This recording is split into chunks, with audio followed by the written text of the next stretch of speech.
제51장 이상한 물보라. 며칠이 지나고 몇 주일이 지났다. 고래뼈로 장식된 피코도호는 순풍을 받으면서 천천히 내해역 즉 아주레스 군도 베르데 곧 리오데라 플라하구의 플레이트해 그리고 세인트 헬레나 섬 남쪽의 캐롤 바다를 지나갔다. 그 캐롤 바다를 달리고 있던 어느 조용한 달밤, 파도는 은빛의 두루마리처럼 일렁이고 물보라는 사방으로 흩어져 처량하기보다는 마치 은빛 침묵이라고 할 만한 것들이 깃들여 있었다. 이와 같은 적적한 밤, 뱃머리에서 부서지는 흰 물방울이 아득히 먼 앞쪽에서 보였다. 달빛을 받아서 무엇인가 천상의 것, 날개도 진 광명의 신이 바다 물길에서 솟아오르는 것처럼 보였다. 맨 처음 이 물뿜기를 발견한 것은 페들러였다. 이런 달밤에 이 사나이는 큰 돛대 꼭대기에 올라가서 대낮인 양 망을 보는 것이 버릇이었다. 그러나 밤에 고래떼가 보였다 하더라도 감히 보트를 내려 쫓으려는 자는 100명 중의 단 한 사람도 없을 터이다. 따라서 이 늙은 동양인이 달빛에 그 터번을 비치면서 한밤중에 느닷없이 공중에 서 있는 것을 보았을 때 선원들이 어떤 감정을 품었는가는 여러분도 쉽게 추측할 수 있을 것이다. 그러나 몇 밤을 걸쳐 한마디도 하지 않고 반드시 몇 시간씩 돛대 꼭대기에서 지내는 그가 침묵을 깨뜨리고 달빛을 받은 은빛 물뿜기가 보인다고 괴상한 소리를 지르는 것을 들었을 때 누워있던 선원들은 한 사람도 남김없이 마치 날개 달린 정령이 삭구에 내려와 앉아서 사람들에게 말을 걸기라도 한 것처럼 벌떡 일어났다. 물뿜기다. 마지막 심판의 말이 귀에 들렸다 해도 선원들은 이처럼 떨지는 않았을 것이다. 그러나 그것은 두려움 때문이 아니라 오히려 환희에 찬 것이다. 비록 생각지도 않은 시각이었으나 그 외침은 가슴에 호소하듯이 파고들어와 미칠 듯한 흥분을 불러일으켰으므로 갑판 위에 모인 선원들은 거의 모두 본능적으로 보트에 내리고 싶은 열망에 사로잡혔다. 한편 에이허브는 갑판 옆을 빠르게 성큼성큼 걸으면서 위 돛대 맨 위의 돛과 모든 보조돛을 달라고 명령하고 가장 숙련된 자를 키 앞에 세웠다. 이리하여 모든 돛대 꼭대기에 선원을 배치한 배는 부푼 돛으로 바람을 안고 달렸다. 고물 난강깨를 스치고 불어와 모든 돛을 부풀게 하는 미풍은 배를 들어 올려 흔들곤 했으므로 갑판은 마치 발밑으로 공기가 흘러가는 것처럼 되어 공중에 뜬 것 같이 느껴졌다. 그래서 배는 천상으로 밀어 올리려는 힘과 배를 좌우로 흔들면서 수평선 위 어딘가로 보내려 하는 상반된 힘에 휘둘리는 것처럼 격하게 전진하였다. 누구라도 그날 밤 에이허브의 얼굴을 관찰했다면 그의 속에도 상반된 두 힘이 맞서고 있음을 보았을 것이다. 살아있는 쪽의 다리는 전기에 찬 울림을 갑판 위에 두드려대는 한편 죽은 쪽의 다리는 관을 두드려대는 듯한 소리를 냈다.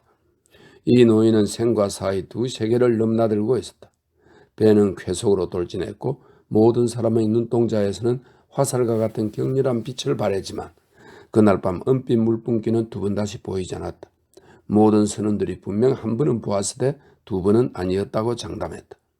며칠이 지나 이 심야의 물뿜기가 거의 잊혀졌을 때 고요한 시각에 또다시 외치는 소리가 났다. 이때도 모두가 확인하고 쫓아가려고 돛을 달고 보니 처음부터 있지도 않았던 것처럼 없어지고 말았다.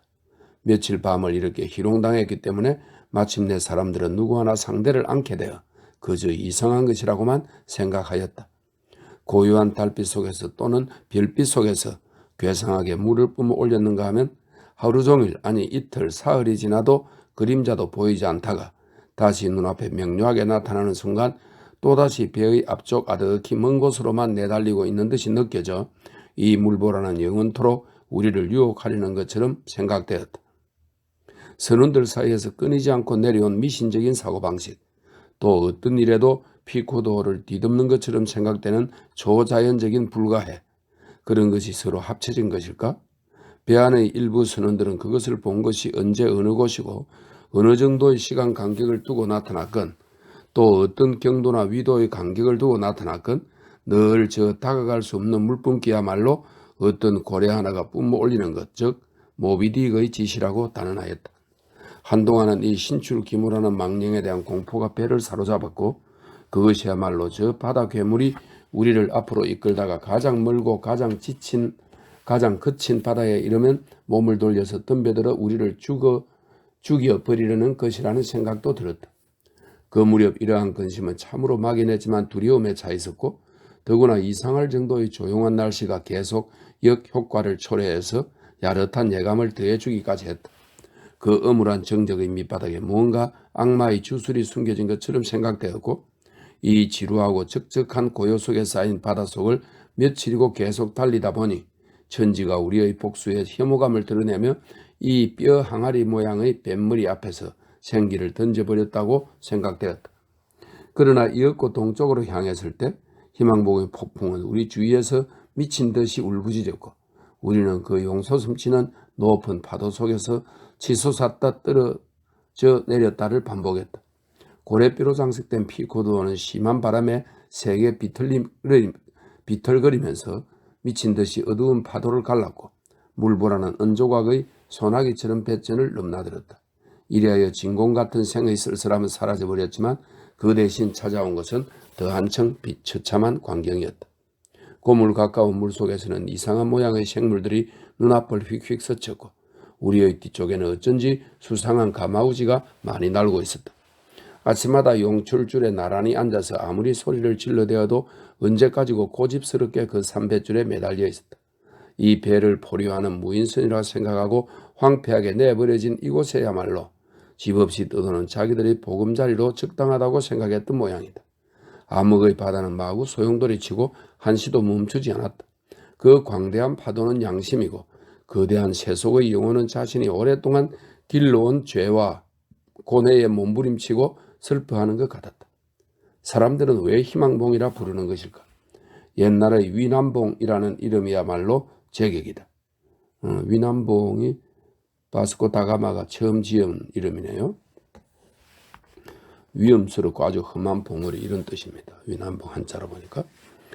이제까지 오랫동안 이 끔찍스러운 침묵에 흘린 채 그친 바닷속에 내던져진 선원들은 저 새들이나 이 물고기들이야말로 죄업을 지은 자들이 환생한 것으로서 저 물고기는 쉴 바의 그늘도 없이 영원히 헤엄쳐 다니고 저 새는 지평선도 보지 못하고 깜깜한 하늘을 날아야 하는 읍보를 짊어지고 있는 것으로 보았다. 그러나 저 물보라는 눈처럼 희고 조금도 변하지 않은 모습으로 깃털 같은 분수를 하늘에 치올리며 우리를 앞으로 손짓에 부르면서 가끔씩 모습을 나타냈다.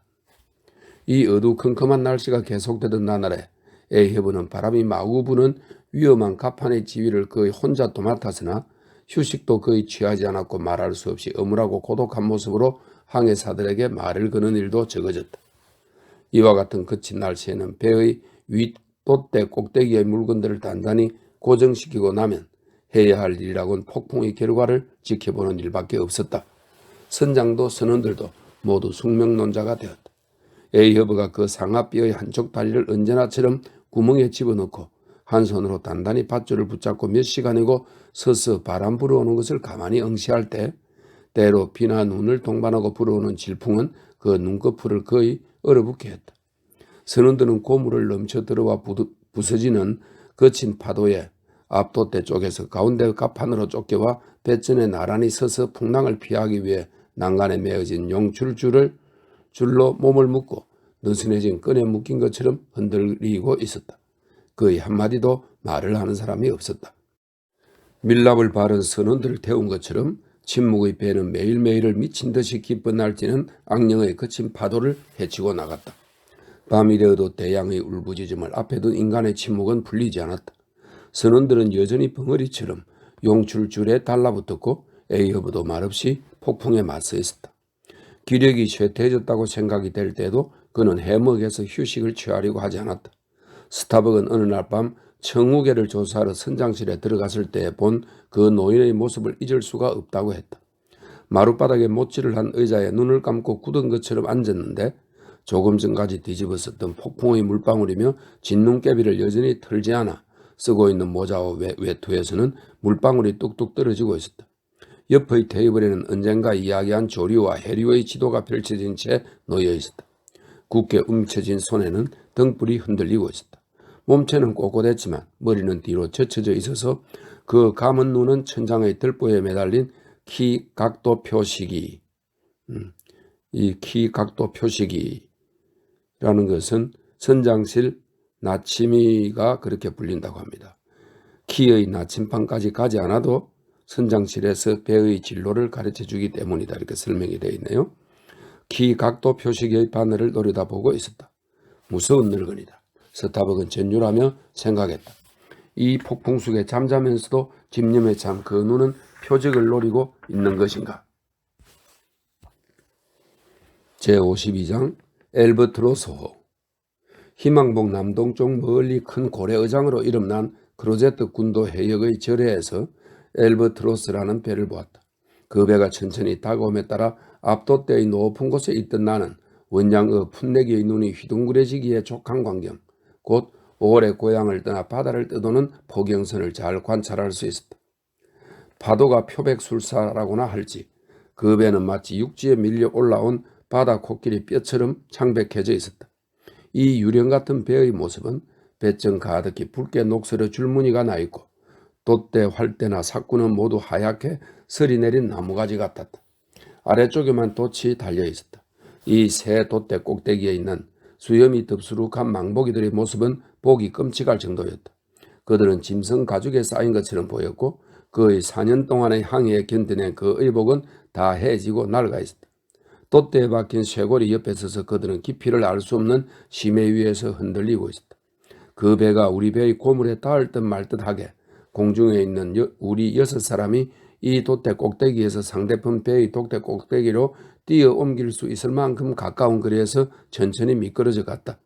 그때 아래쪽에서는 뒷갑판의 동료들이 외치는 소리가 들렸는데도 그 배의 절망에 빠진 것 같은 새 선원은 지나칠 때 우리들을 멍하니 바라볼 뿐 이쪽 망보는 선원에게 한마디도 던지지 않았다. 여이, 흰 고래를 보지 못했나?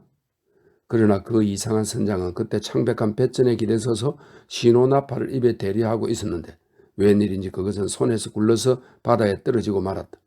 때마침 바람이 심하게 불었기 때문에 그가 나팔 없이 뭐라고 외쳐봐야 들리지 않았다. 그동안에도 배는 자꾸자꾸 떠나갔다. 피크도호의 선원들은 다른 배의 흰 고래를 보지 못했느냐고 하자마자 일어난 이 재수없는 일을 자기들은 똑똑히 보았다는 사실을 서로 눈빛으로 이야기하고 있었다. 그러나 에이어브는 잠시 장성처럼 우뚝 서서 심한 바람만 불지 않는다면 보트를 내려 상대편 배에 옮겨 타려 하는 것 같았다. 그러나 바람이 불어오는 방향을 이용해서 다시 신호나팔을 손에 들었다. 상대편 배의 형상으로 보아 머지않아 귀국하는 낸터키스의 배라고 생각하고 큰 소리로 불렀다. 어이, 이 배는 피코도호다. 세계를 도는 거야. 사람들에게 말해주게. 이제부터 편지는 태평양 쪽으로 보내라고 말일세. 고향으로 돌아오지 않느냐 묻거든 3년 후에나 보자고 말해주게. 주소는. 그 순간 두 배의 뱃길은 분명 서로 갈렸다. 그러자 며칠간 우리 뱃전을 조용히 헤엄치던 얌전한 작은 물고기 무리는 지느러미를 뜨는 것처럼 달아나 상대편 뱃전 뱃머리에서부터 고물 쪽으로 나란히 줄을 지었다. 단연간 항해한 에이허브이므로 이러한 광경도 종종 보았음에 틀림없었지만 편집 광적 인간에게는 극히 사소한 일도 때에 따라서는 의미 깊은 일이 된다. 이놈들, 너희들 내게서 달아나는구나. 물속을 유심히 들여다보며 에이허브는 중얼거렸다. 그 말 자체엔 별다른 의미도 포함되어 있는 것 같지 않았지만 그 말투에는 늙은 미치광이가 지금까지 표현한 일이 없는 비애가 담겨 있었다. 그러나 그때까지 배의 속도를 늦추기 위해서 바람을 향해 조종하고 있던 키잡이 쪽을 돌아보고 또다시 늙은 사자의 목소리로 소리쳤다. 키를 바람 부는 쪽으로 바람을 안고 온 세계를 달려라. 온 세계를. 그 울림에는 자신감을 불러일으키게 하는 것이 있었다. 그러나 그 세계 회항의 끝은 어디라는 것일까? 그것은 다만 우리가 출발한 곳까지 수없는 어려움을 무릅쓰고 돈다는 것. 결국은 우리가 버리고 온 편히 사는 사람들이 항상 우리 앞쪽에 있다는 것이다. 이 세계가 무한대의 평면이어서 동으로 달리면 영원히 새로운 땅의 끝에 가게 되고 키클라데스 섬도 솔로몬 섬도 미칠 수 없는 즐겁고 진기한 경치를 발견한다면 이 항해에도 기대할 것이 있을 것이다. 그러나 우리는 꿈에 그리는 아득한 신비와는 거리가 멀게 느닷없이 나타나 인간의 가슴을 스치고 돌아다니는 저 마성의 괴물을 숱한 고난을 겪으며 그저 뒤쫓을 뿐이다. 그들을 쫓아 지구를 한 바퀴 돌아도 그들은 우리를 황량한 미로 속으로 이끌든지 아니면 중도에서 전복시킬 것이다. 제53장 겜. 에이허브가 그 포경선에 가지 않은 표면상의 이유를 우리는 이렇게 이야기했다. 즉 바람과 파도가 폭풍의 징후를 보이고 있었기 때문이다. 그러나 그런 경우가 아니었다 해도 결국 그 배에는 가지 않았을 것이다. 그 후 비슷한 경우에 처했을 때 그가 취한 행동으로 판단해 볼 때 큰 소리로 부르는 동안 자신의 질문에 대해 부정적인 대답을 얻었을 것이기 때문이다.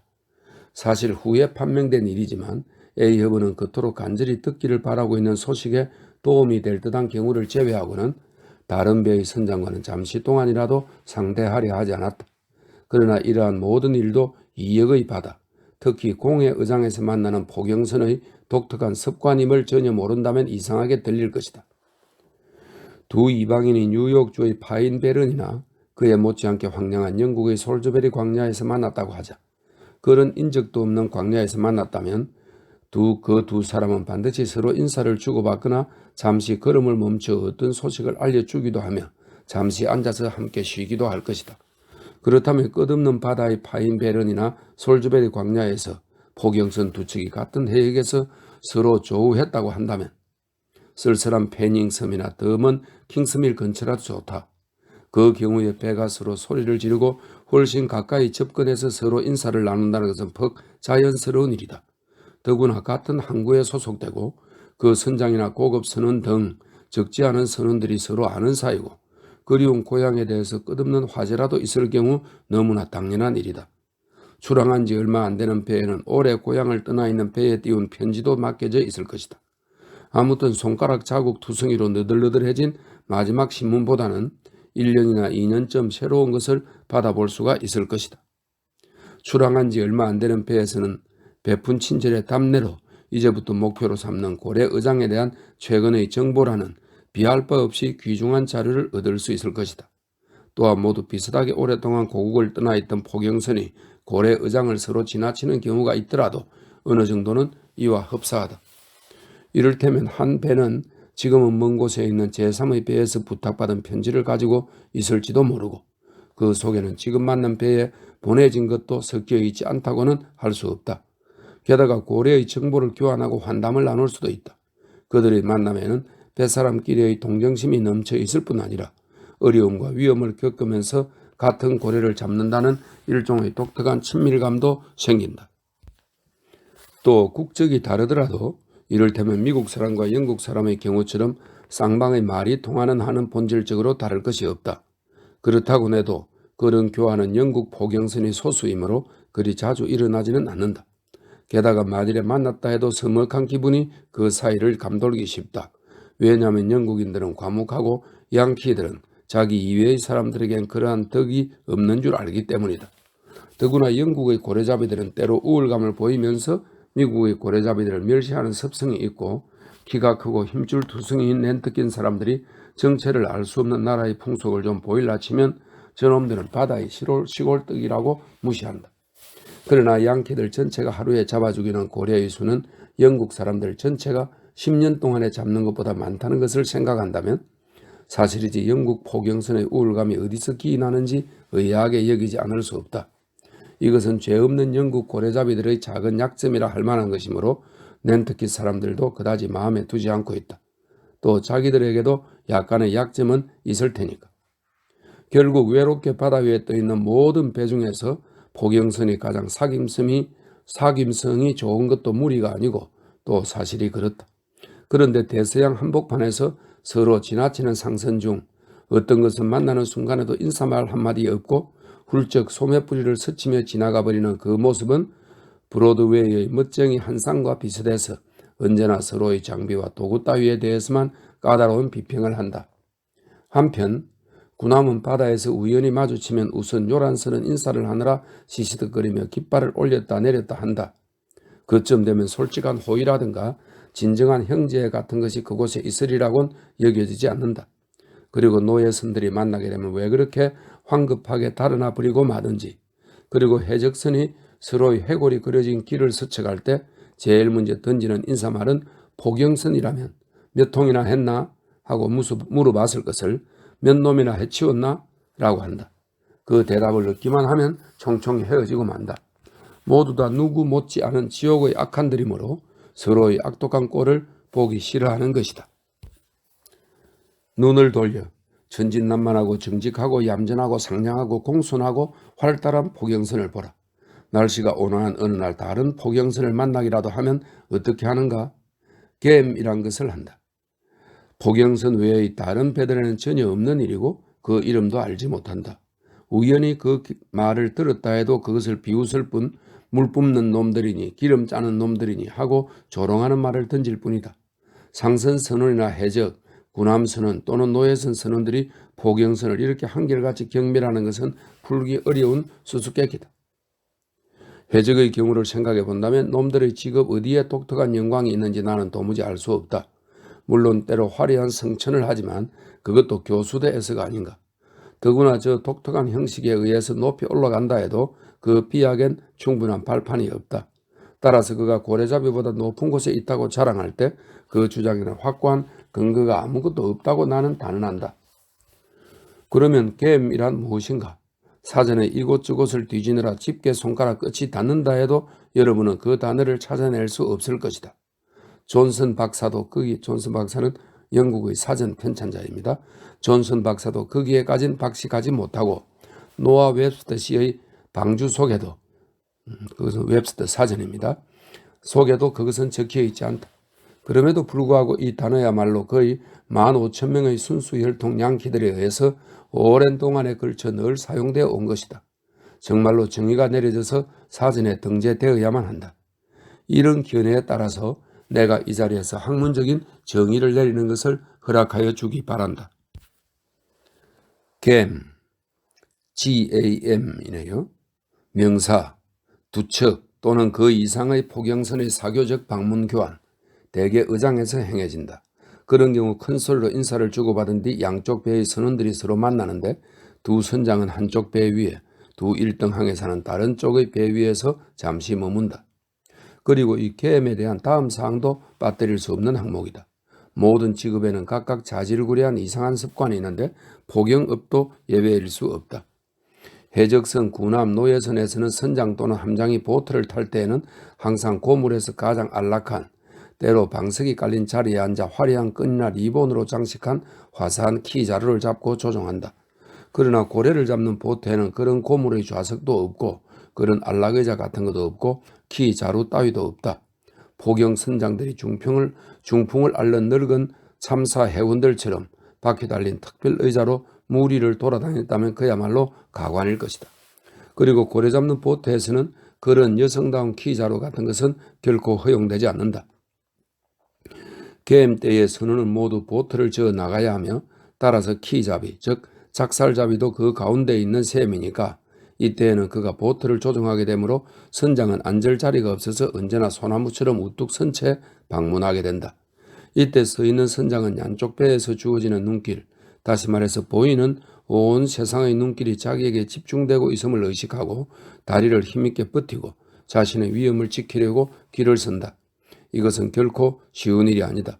뒤에서는 거대한 노가 툭 튀어나와 이따금 그의 허리뼈 부근을 때리고 앞에서는 제일 뒤의 노가 나왔다 들어갔다 하면서 무릎을 친다. 이렇게 앞뒤로 완전한 궁지에 몰려서 다만 양 다리를 벌리는 것으로 버틸 수밖에 없다. 그러나 갑자기 보트가 심하게 흔들리며 기울어져 그를 쓰러뜨리기도 한다. 아무리 발판을 늦게 벌렸다 해도 그에 맞을 만한 폭이 없으면 아무 소용이 없다. 두 막대기의 각도를 아무리 벌려봐야 세울 수 없는 것과 마찬가지다. 그런데 굳이 또 말한다면 다리를 벌리고 선 선장이 온 세상의 시선이 쏠리는 가운데 손으로 무언가를 움켜쥐는 것으로 아주 조금이라도 안정을 기하려 한다면 그것은 안 될 일이다. 물론 그는 공중에 떠서 태연자약한 모습을 과시하려고 대개는 양손을 빠지 호주머니에 찌르고 있는데 아마도 선장의 손은 보통 매우 크고 무거우므로 그것은 배 밑에 쌓아놓은 짐의 대역을 하고 있을 것이다. 그러나 간혹 가다가 대단한 위기, 이를테면 갑자기 질풍을 만난 선장이 제일 가까이에 있는 노잡이의 머리카락을 움켜쥐고 죽음의 신처럼 매달렸던 일도 종종 있다고 한다.